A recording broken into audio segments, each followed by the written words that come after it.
1 Pedro, capítulo 4. São só 19 versículos, são rápidos, nós vamos ler tudo de uma vez. Eu leio, vocês acompanham. Depois a gente volta para poder fazer o apreço de texto a texto. Tá bom? Todos encontraram? Vamos lá então? Vivendo para Deus. Portanto, mais uma vez, ou uma vez que Cristo sofreu corporalmente, armem-se também do mesmo pensamento, pois aquele que sofreu em seu corpo rompeu com o pecado, para que, no tempo que lhe resta, não viva mais para satisfazer os maus desejos humanos, mas sim para fazer a vontade de Deus.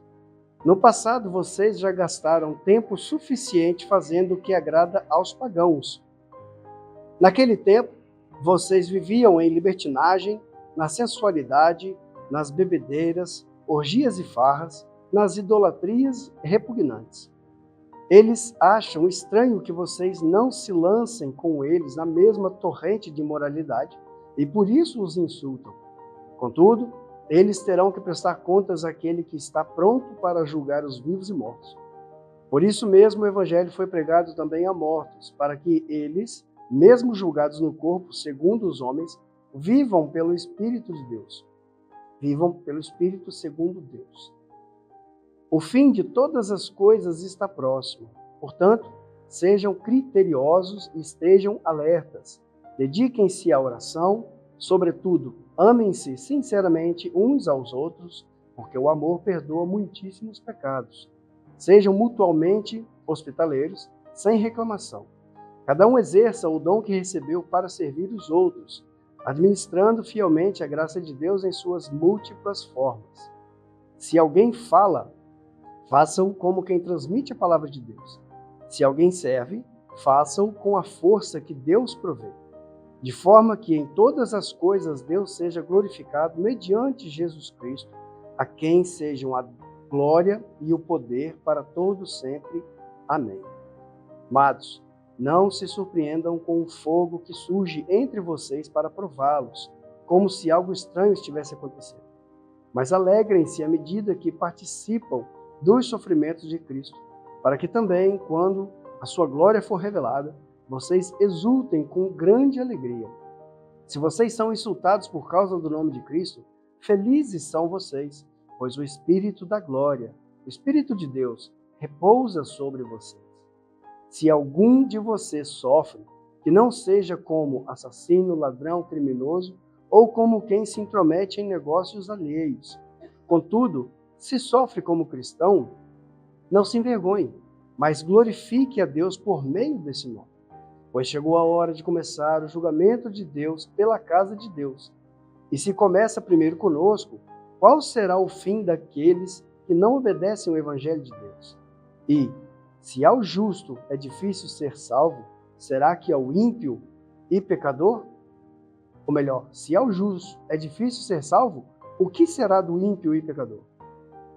Por isso mesmo, aqueles que sofrem de acordo com a vontade de Deus devem confiar sua vida ao seu fiel Criador e praticar o bem. Se vocês lembram bem, nós estávamos fazendo a exegese de toda a carta.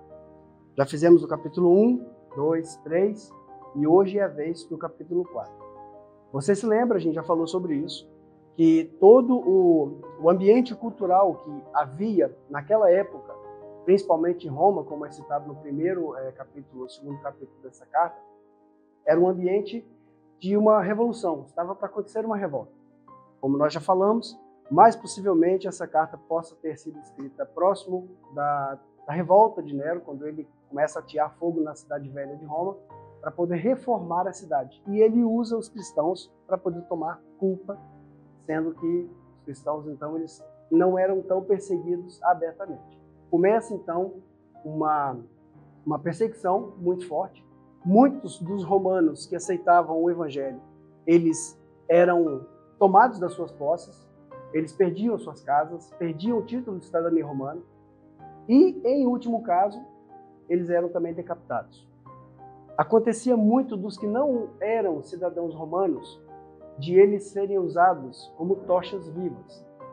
Lá onde eu cheguei a mostrar o vídeo para vocês, ali onde começa a cidade do Vaticano, mais retangularmente, para o lado da saída, de quem olha para a Capela Sistina, antigamente tinha um lugar ali chamado o Jardim de Nero. Então ele pegava os crentes, ele batia bastante e torturava e fazia com que as pessoas negassem o nome de Cristo. Nós já vamos passar pelo versículo que fala sobre isso. Se a pessoa, contudo, não negasse, uns eram esfolados vivos e outros eram banhados em um tipo de betume, amarrados nas colunas e incendiados, enquanto o Nero passeava. Quando nós falamos sobre vida cristã, quando nós falamos sobre evangelho, nós frisamos claramente que evangelho é um estilo de vida, evangelho é uma forma de você viver. O evangelho não é uma espiritualidade obsessiva, o evangelho não é um tipo de roupa que você veste, o evangelho não é o tipo de palavra que você usa. O evangelho, quando você aceita o evangelho, quando as palavras de Cristo estão em você e você está em Cristo, você passa a viver de forma como Cristo viveria se ele estivesse fisicamente do seu lado. Então, quando nós começamos essa exegese dessa carta, nós colocamos uma frase no topo de toda a thumb, você vai no YouTube, tem lá os vídeos. Será que você sofre por amor ao Evangelho? Porque às vezes a gente passa assim, umas dificuldades no trabalho, já acha que está sofrendo por amor ao Evangelho. Às vezes você passa uma dificuldade em casa porque seu companheiro, sua companheira não é da mesma fé que você acha que isso é sofrimento por amor ao Evangelho. Aqui nós vamos perceber o que é o sofrimento pelo amor ao Evangelho. Você sabe de onde veio o nome cristão? Tecnicamente, tem 3 lugares no Novo Testamento que aparece a palavra cristão. E em todas as 3 é um xingamento. É como se hoje, em português, eu fosse chamar você de Cristozinho, porque você tenta imitar a Cristo. É um diminutivo, é uma forma de vulgarizar.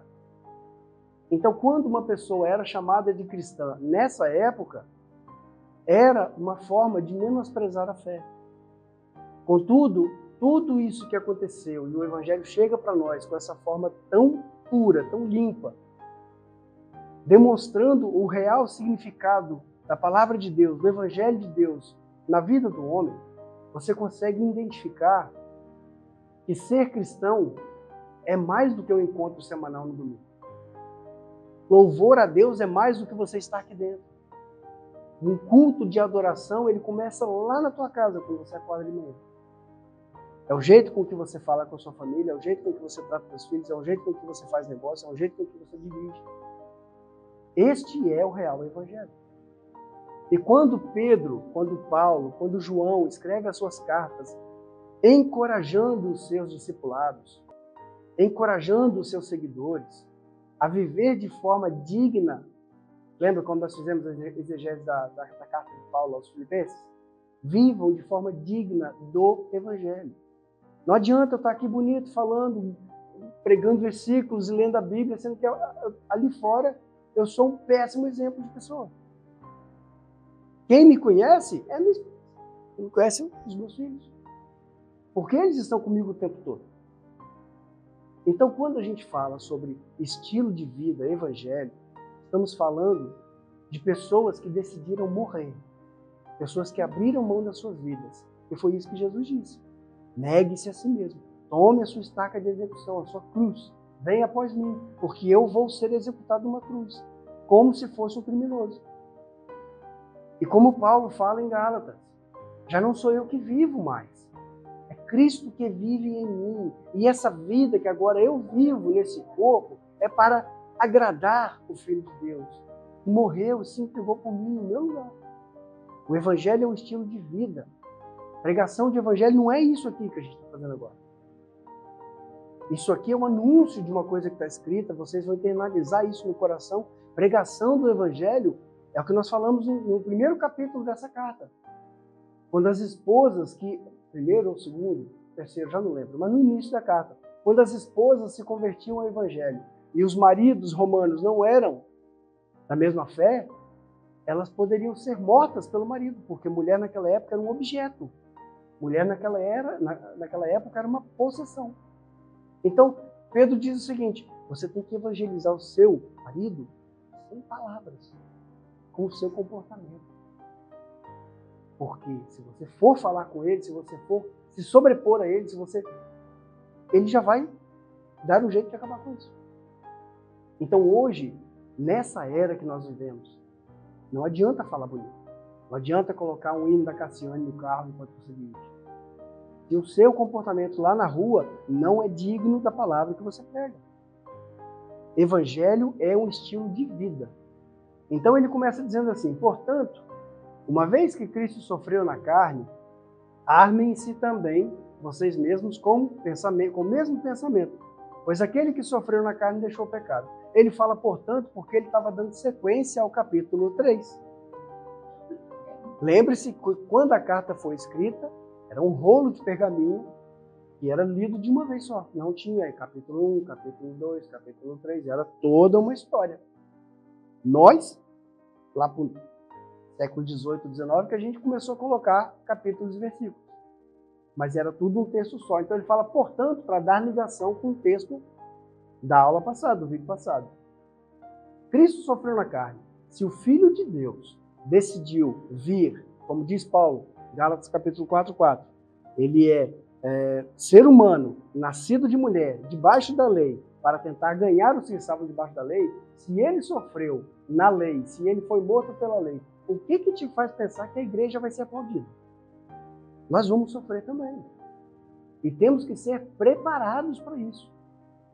Atos, quando Jesus sobe, ele fala, vocês receberão do alto o quê? Poder, dinamis. Vocês receberão capacidade. Vocês serão capacitados para ser as minhas testemunhas. E não é testemunha com a conotação que nós temos hoje no século XXI. Testemunha naquela época era mártir. Era uma pessoa que se dá a morrer pela verdade que ele acredita. Então, quando aqui fala que do mesmo jeito que Cristo se entregou para sofrer, armem-se vocês também com o mesmo entendimento. Naquela época, quase 2000 anos atrás, uma pessoa que aceitava Cristo era assinar o atestado de óbito. Era certo que ele ia ser perseguido. Era certo que ele ia morrer. É por isso que você vê que diversas vezes as pessoas estão mudando. Paulo, Áquila, Priscila, eles sempre estão mudando. Estão sempre viajando, tentando fugir daquilo que era perseguição. Mas aquele que sofre na carne deixou o pecado. O que isso significa? Às vezes, o sofrimento que nós temos é uma forma permitida que Deus usa para que nós possamos nos aperfeiçoar e crescer espiritualmente, deixar de pecar. Versículo 2, para que no tempo que lhe resta nessa carne, não viva mais de acordo com as paixões dos homens, mas segundo a vontade de Deus. Isso resume muito bem aquilo que nós falamos, que Paulo fala também em Gálatas. Já não sou eu mais que vivo, é Cristo que vive em mim. E essa questão de você abandonar a sua vida e viver a vida do Evangelho é um sinal que você realmente nasceu de novo. Para você nascer de novo, você tem que morrer. Por isso que existe o símbolo do batismo. Ele fala que no tempo que resta nessa carne, na nossa época de vida, enquanto nós temos fôlego, temos que viver o Evangelho. Temos que pregar o Evangelho, em hora e fora de hora, a tempo e fora de tempo, em toda ocasião, sempre que for possível. Basta-nos que no tempo passado de nossa vida tenhamos agido segundo a vontade dos gentios, dos povos pagãos que não conheciam o Evangelho. Aqui a palavra gentio vem para poder substituir a palavra pagãos que nós vemos na NVI. E tenhamos agido segundo a vontade dos gentios, entregando-nos às dissoluções, concupiscências, embriaguez, orgias, bebedices e detestáveis idolatrias. Então ele fala o seguinte, o tempo da vida dissoluta de vocês acabou. O tempo do oba-oba, das festinhas, acabou. Ele fala aqui sobre as orgias, as festas, aos cultos, aos deuses que tinham sacrifícios sexuais, as bebidas, as drogas. Acabou. Vivam o resto da vida de vocês para Deus, como um culto racional a Deus. Igual está escrito em Romanos capítulo 12.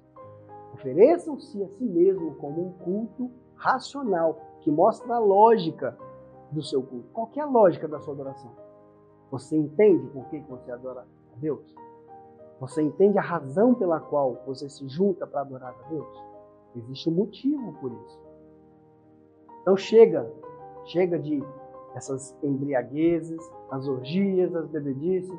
Isso aqui está falando daquele tipo de festa que era muito comum naquela época, 2000 anos atrás, você achar aqueles que se diziam crentes entornados pelas ruas. Porque eles iam para as festas aos deuses Dionísio, Baco, ou Ista, qualquer outro deus de cunho sexual, e eles enchiam a cara até de manhã. Uma coisa é você ter um hábito de almoçar, tomar um vinho, tomar ali uma cervejinha, alguma coisa simples.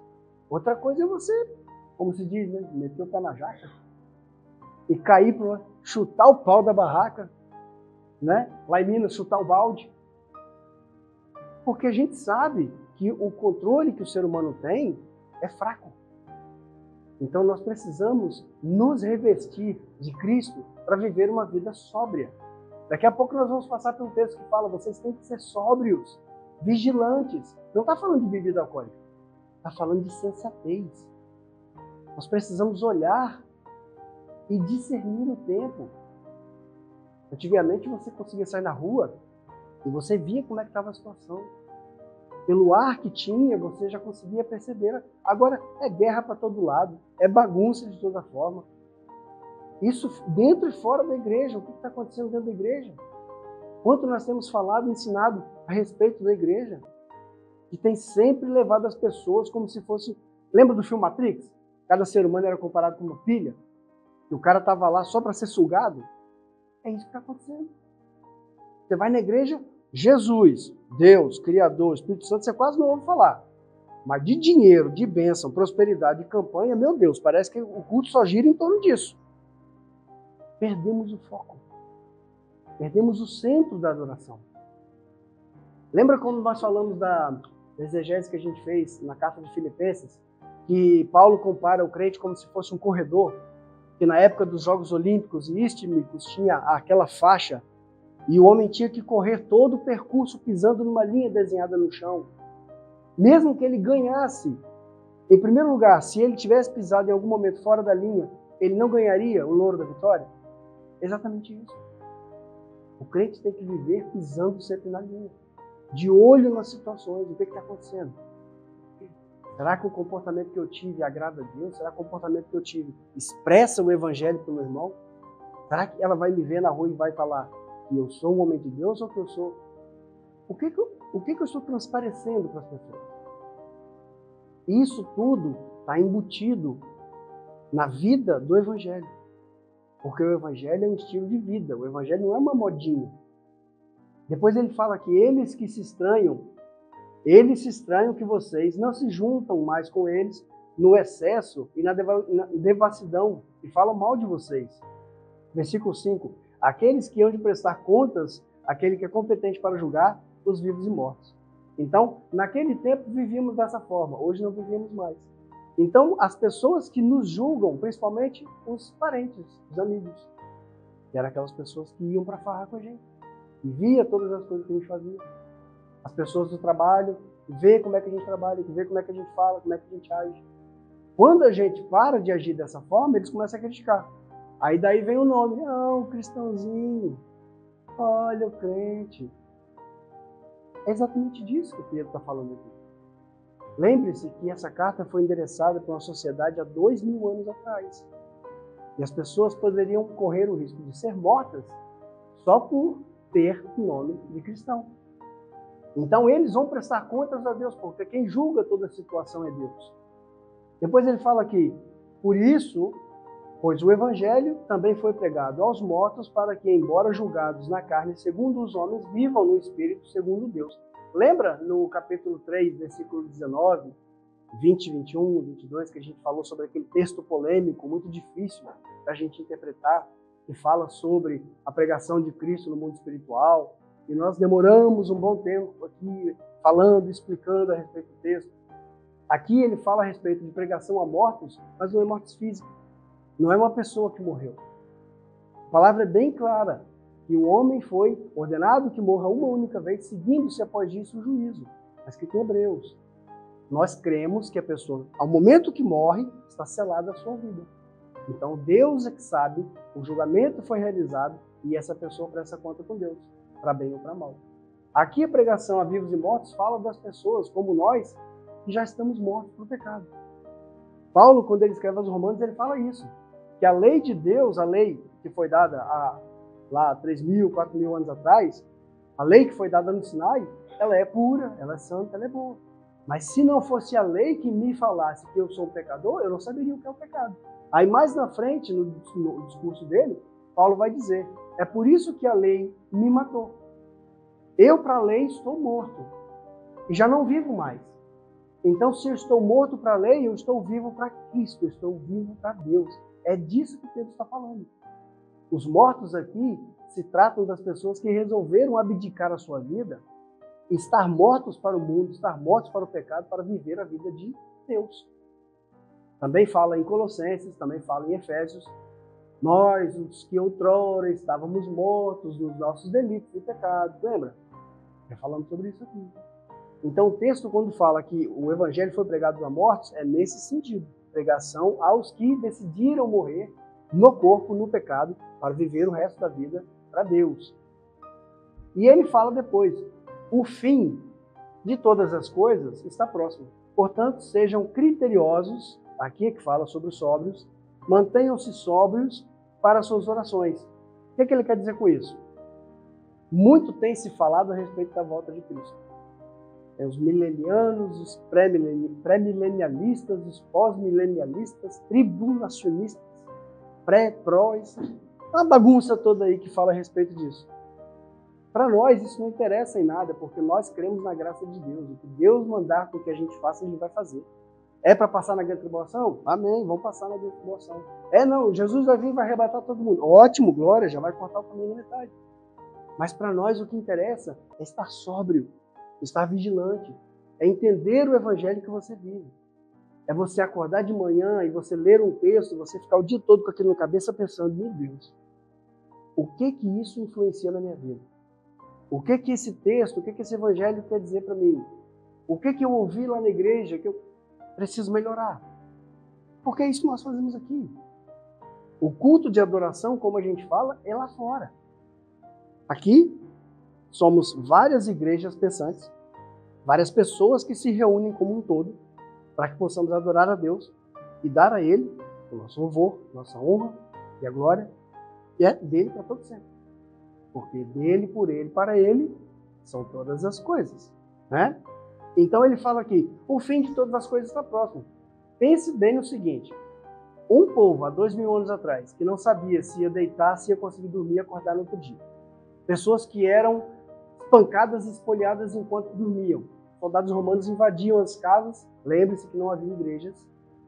Aquilo que nós chamamos de igrejas, os domos ecclesias, os cultos nos lares eram coisas escondidas.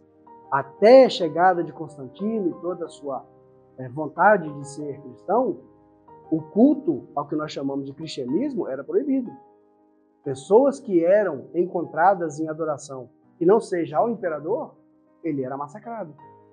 Então o fim de todas as coisas está próximo. Seja-se, eles acreditavam realmente que Cristo podia brotar em qualquer momento, como nós acreditamos hoje. E Cristo pode voltar a hora que Ele quiser. Mas estejamos sóbrios para viver uma vida de evangelho. Estejamos alertas para que a gente possa viver e dar continuidade na pregação do evangelho, caso Jesus não volte daqui a 100, 200 anos. Porque eles, os nossos meninos, é que vão ser as igrejas do futuro, que vão pregar depois a palavra do evangelho. E como vai pregar se nunca aprendeu? Como é que vai pregar se nunca foi enviado? Não é assim? Então nós temos que estar sóbrios para as orações. Acima de tudo, versículo 8. Porém, tenham amor intenso uns para com os outros, pois o amor cobre uma multidão de pecados. Isso ele fala a respeito da koinonia, que a gente chama, né? A palavra grega koinonia fala da relação de amizade. Fala a respeito do amar uns aos outros, como Cristo nos amou. E você percebe bem que a palavra que ele usa aqui, cobre multidão de pecados, não é limpa, não é tira. Nós sabemos que quem perdoa o pecado é Cristo. Jesus que perdoa o pecado. Foi o sacrifício de Jesus que nos trouxe a liberdade. Nós somos comprados pelo sacrifício de Cristo. Então, o que acontece? Quando nós nos amamos, nós fazemos com que os nossos pecados eles sejam esquecidos, que eles sejam cobertos, por causa do nosso amor. E a graça de Deus nos perdoa. porque nós amamos e perdoamos uns aos outros e seguimos a vida dessa forma. Recebam mutuamente uns aos outros nas suas casas sem murmurar. Cada um de vocês sirva aos outros conforme o dom que recebeu, como bons despenseiros da multigraça de Deus. Aqui ele está falando de uma época em que as pessoas que viajavam, os missionários de Deus, que levavam o evangelho de povos em povos, eles só tinham duas opções. Ou eles dormiam junto com o pessoal na igreja, geralmente era uma casa muito grande que era alguns patronos, algumas pessoas mais ricas cediam espaço. Ou eles iam para as albergarias, eles iam para os... Como é que se fala? Não tinha hostel naquela época, né? Airbnb. Eles não tinham isso, mas tinha as hospedarias domésticas. E muitos historiadores dizem que naquela época aconteciam muitos assaltos. Além de ser um lugar muito sujo, muito inóspito e caro, porque nessa época aí o Império estava em crescente evolução, então era bem difícil achar um lugar para ficar. Então, nessa época, as pessoas falam assim, quando chegar um missionário trazendo a palavra de Deus na sua cidade, hospede o missionário em amor, em graça, sabe, koinonia. Porque, às vezes, ele não tem outro lugar para ficar.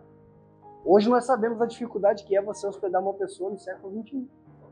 Pode acordar de madrugada numa situação difícil. Mas o texto está dizendo aqui, nessa situação, em que os homens viajavam para poder pregar o evangelho. Lembra-se, não sei se é a segunda ou terceira carta de João, ele vai dizer assim, que se você chegar a receber pessoas que preguem outro evangelho, que não seja o evangelho de Cristo, que vocês ouviram de nós, nem receba ele. Não dê a paz, não comunique com ele, porque são falsos, homens enganosos. O apóstolo João fala isso. Aqui, Pedro está dizendo daqueles que realmente pregam a palavra de Deus, daqueles que realmente levam o evangelho à frente. Temos que ser, então, como é que se diz? Receptivos, mordomos. Temos que dividir a graça de Deus, a multiforme graça de Deus, como bons despenseiros. A palavra aqui é dispenseiro. Versículo 11. Se alguém falar, fale de acordo com os oráculos de Deus. Se alguém servir, que o faça na força que Deus supre, para que em todas as coisas Deus seja glorificado por meio de Jesus Cristo, a quem pertence a glória e o domínio pelos séculos dos séculos. E amém. Aqui ele está dizendo o seguinte, você que é pregador, pregue o evangelho. Fale o evangelho. Não pregue modinhas, não pregue cultura, não pregue como é que era a sua vida no passado. Tem pessoas que vai dar testemunho e acabam falando do testemunho, que dá vontade de chorar quando o cara começa a falar o testemunho dele. Fale de acordo com os oráculos de Deus. O que é o oráculo de Deus? É a palavra que está escrita. Hoje em dia você corre um grande risco de uma igreja que abre a Bíblia em Mateus, o cara prega em Daniel e vai embora falando de Jeremias. Tem a ver uma coisa com a outra. As pessoas não têm mais a cultura de ler e entender o texto e fazer uma explicação baseada naquilo que está lendo. Isso é muito perigoso. Então, se você serve, a palavra aqui de servir é a diaconia, que a gente já sabe que é o serviço, faça na força que Deus supre. Não é questão de vanglória, não é questão de você dizer que você é mais do que o outro, que você quer aparecer mais na fita, que você quer que o seu nome seja mais falado na reunião dos obreiros, né? Muitas aspas aí para os obreiros. Mas é fazer com que tudo, seja falar, seja ouvir, seja pregar, seja ajudar, tudo leve a glória a Deus, que Deus seja o único louvado, que a honra seja dele, porque você é simplesmente um dispenseiro do dom de Deus. Se você fala bem pelo dom que você recebeu de Deus. Se você prega bem, se você serve bem, se você é um bom diretor da sua igreja, se você consegue fazer um serviço para a sua igreja que te traz orgulho, que esse orgulho seja para Deus, que você possa fazer com que Deus seja glorificado. É disso que ele fala aqui. Amados, não se surpreendam com o fogo ardente que os assola, destinado a prová-los como se algo extraordinário tivesse acontecendo com vocês. Aqui ele vai começar a falar agora sobre a perseguição que estava se instaurando no centro de Roma, por causa da maluquice que chegou na cabeça de Nero, e ele começou a perseguir pessoas. Então ele fala a respeito do fogo, o exemplo que ele dá de fogo, além dessas questões que eu falei no início, que muitos deles eram queimados vivos, e muitos deles eram jogados dentro de fornalhas com óleo derretido, e tinha vários tipos de martírios em que eles eram jogados. Isso tudo dá uma ideia de, assim, uma conotação do crisol que prova o ouro. Da mesma forma que as pedras de ouro elas são jogadas dentro do crisol, com fogo em cima, para poder tirar dela o melhor do ouro, que seja um ouro fino, refinado. Então, a comparação que Pedro faz aqui é exatamente essa.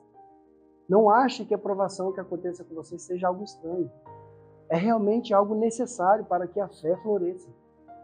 Em todas as épocas que você pode perceber, a igreja só cresceu quando foi perseguida. No dia que a igreja ficou macia, no dia que estava tudo bom, no dia que a gente estava 100%, como diz, na tranquilidade, a igreja começa a produzir heresia.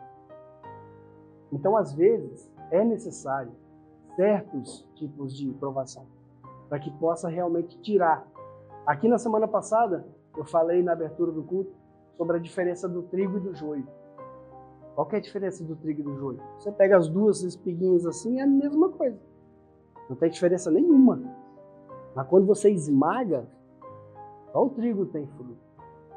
Da mesma forma é Deus com a gente. Às vezes Deus esmaga, Deus prova, Deus faz com que a gente seja prensado para ver qual fruto que você dá.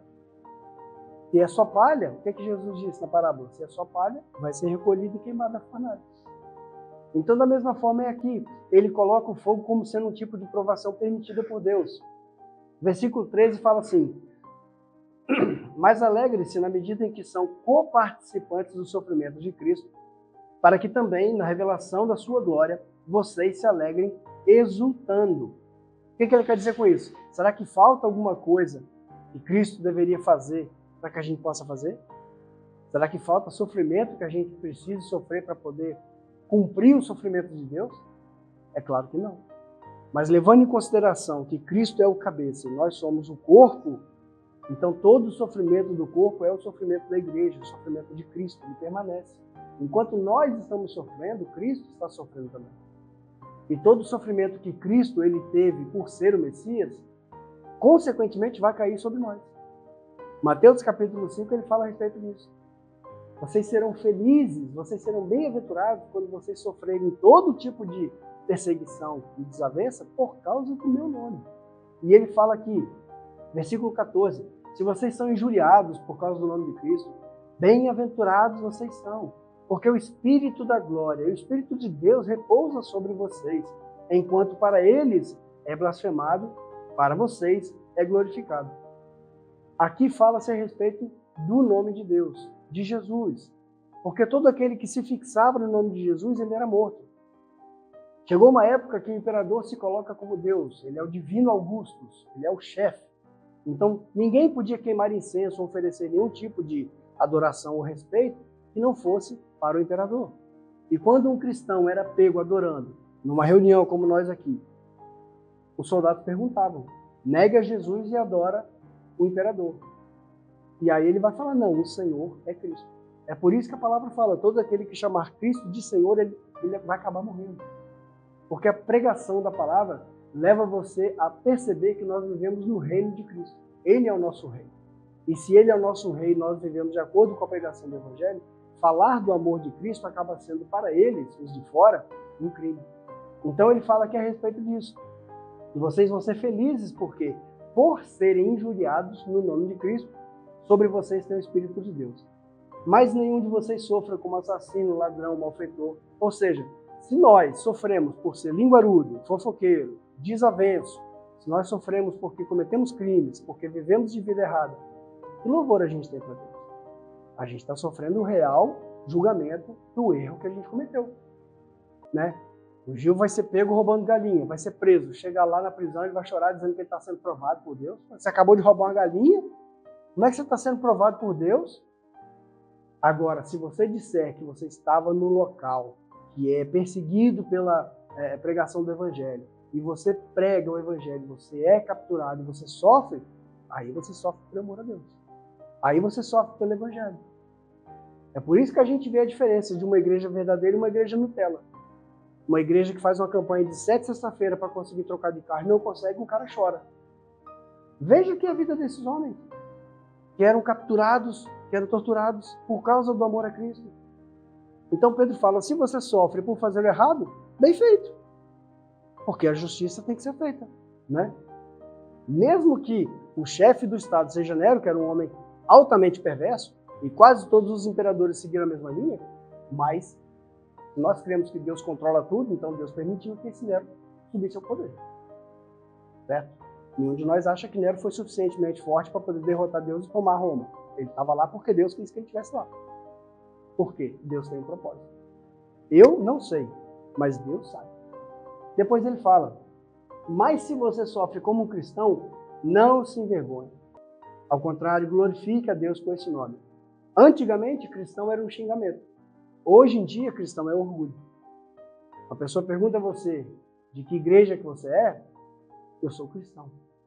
Para eles, antigamente, tem um comentário que eu estava lendo, acho que era do Enio, comentário do Enio, ele fala assim, porque às vezes até numa discussão, numa conversa, as pessoas os pagãos que chamavam o outro de cristão, pediam desculpa de chamar a pessoa de cristão. Porque para eles era muito pejorativo, era mal chamar o outro de cristão, porque era um xingamento. Mas hoje para nós é motivo de orgulho. Eu sou realmente uma imagem do pequeno Cristo. Eu sou realmente uma cópia do que Cristo quis que eu fosse. Paulo fala isso na sua carta aos Coríntios, ele diz, sejam imitadores de Cristo, sejam meus imitadores como eu também imito a Cristo.